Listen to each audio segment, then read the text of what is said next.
আসসালামু আলাইকুম। আজকে মার্চের 9 তারিখ 2025 সাল আর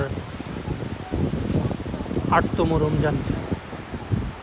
রমজান মাসে আমি এই মুহূর্তে আছি কক্সবাজারের কলাতলী সমুদ্র সৈকতে। দেখতে পাচ্ছেন যে তুলনামূলক ভিড় কম। মূলত রমজান মাসে দুই শ্রেণীর পর্যটক আসেন। এক হচ্ছে আমার যেটা পর্যবেক্ষণ যে হিন্দু যারা আছেন ওনারা বেশি আসেন, কারণ হচ্ছে যে এই সময়টাতে মুসলিম যারা আছেন রোজা রাখেন, তো রোজার মাসে সবাই ইবাদত বন্দেগী নিয়ে ব্যস্ত থাকেন। এই সময়টাতে মুসলিমরা না আসার কারণে হোটেল মোটেল এবং পরিবহন খাত যা আছে সব কিছু একদম খালি থাকে, সুতরাং ভাড়া অনেক কম পাওয়া যায়। অনেক ক্ষেত্রে দেখা গেছে যে 5 ভাগ কম পাওয়া যায় সব কিছুর ভাড়া, সে হোক হোটেল বা আর পরিবহনের ক্ষেত্রে খানিকটা কম পাওয়া যায়, কিন্তু হোটেলের ক্ষেত্রে কোনো জায়গায় অর্ধেকটা নেমে আসে, কোনো জায়গায় 3 ভাগের 1 ভাগ ভাড়া নেমে আসে, কোনো জায়গায় 5 ভাগের 1 ভাগ, ডিপেন্ড করে। আবার আরেক শ্রেণীর পর্যটক আছেন যারা প্রকৃতির মাঝে এই সমুদ্র সৈকতে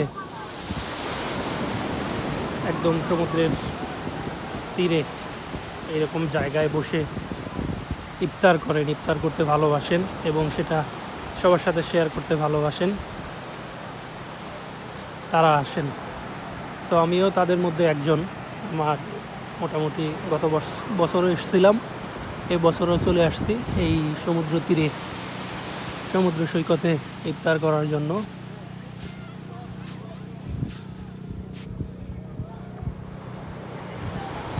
আমি এসেছিলাম শুক্রবার রাতে, ঢাকা থেকে ট্রেনে কক্সবাজার এক্সপ্রেসে যাত্রা শুরু করেছিলাম। সকাল 7টায় এসে কক্সবাজার নামি, পরে হোটেল নিয়ে একটু ফ্রেশ হয়ে সারাদিন ঘোরাফেরা করে গতকাল এই সমুদ্র সৈকতে ইফতার করি। আর গত রাত একটি হোটেলে ছিলাম, 11টার সময় চেক আউট করে এখন আবার 12টা 30 মিনিটে কক্সবাজার এক্সপ্রেসে ঢাকায় ফিরে যাব ট্রেনে।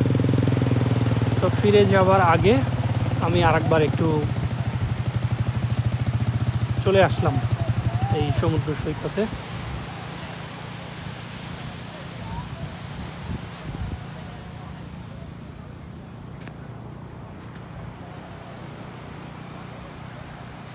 যদিও এই কলাতলিতে সামান্য একটু ভিড় আছে মানুষের, আবার সুগন্ধাতেও কিছু মানুষের ভিড় আছে, তবে অন্য যে স্পটগুলো আছে কলাতলি এবং সুগন্ধা ছাড়া ওই সব জায়গায় কিন্তু পর্যটকের সংখ্যা একদমই শূন্য।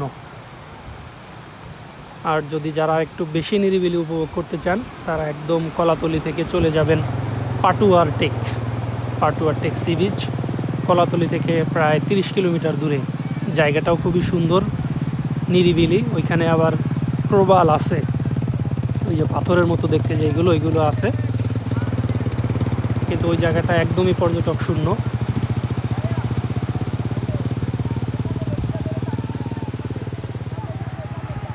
আর সারাদিনের জন্য সিএনজি অথবা অটো ভাড়া নিতে পারেন। স্পট যেইগুলো আছে সেইগুলো ঘুরে দেখাবে, 700 থেকে 1000 টাকার মধ্যেই পেয়ে যাবেন সিএনজি অথবা অটো। বেশ কয়েকজন মিলে সুন্দর ঘুরে বেড়াতে পারবেন।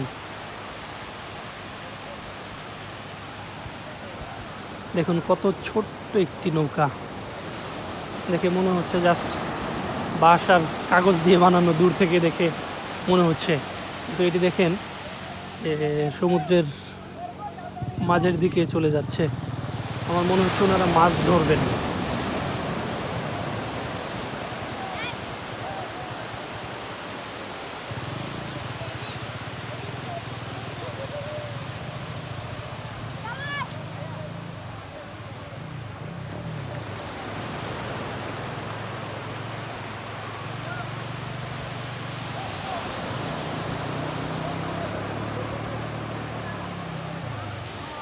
আজকের সমুদ্র সৈকতটা একটু বেশি সুন্দর লাগতেছে, দেখেন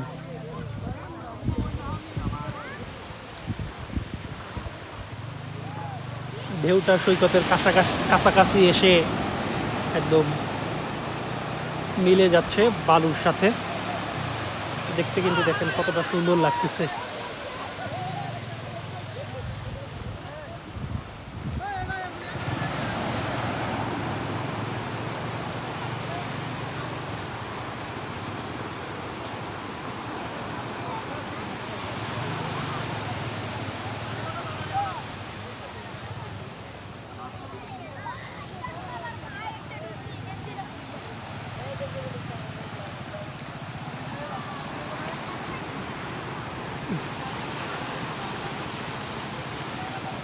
তো রমজান মাসে কক্সবাজার কেন ভ্রমণ করবেন? হোটেল সস্তা পেয়ে যাবেন, পরিবহন সস্তা পেয়ে যাবেন, আর এখানটাতে কোনো ভিড় পাবেন না, নিরিবিলি। আবার অনেকের শখ থাকে সমুদ্র সৈকতে ইফতার করার। তো এইসব কারণে মূলত রমজান মাসে অনেকেই আসেন। তবে ঈদের ঠিক পরের দিন থেকে কিন্তু ক্রাউডিং হয়ে যাবে, একদম ক্রাউড হয়ে যাবে, আর সব কিছুর দাম কিন্তু বেড়ে যাবে কয়েক গুণ।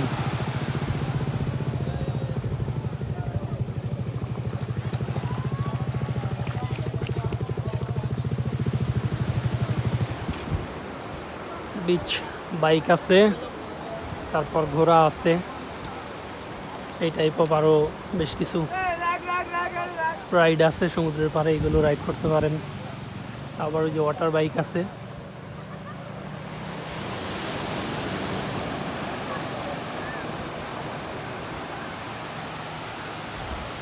সবাই ভালো থাকবেন, আল্লাহ হাফেজ।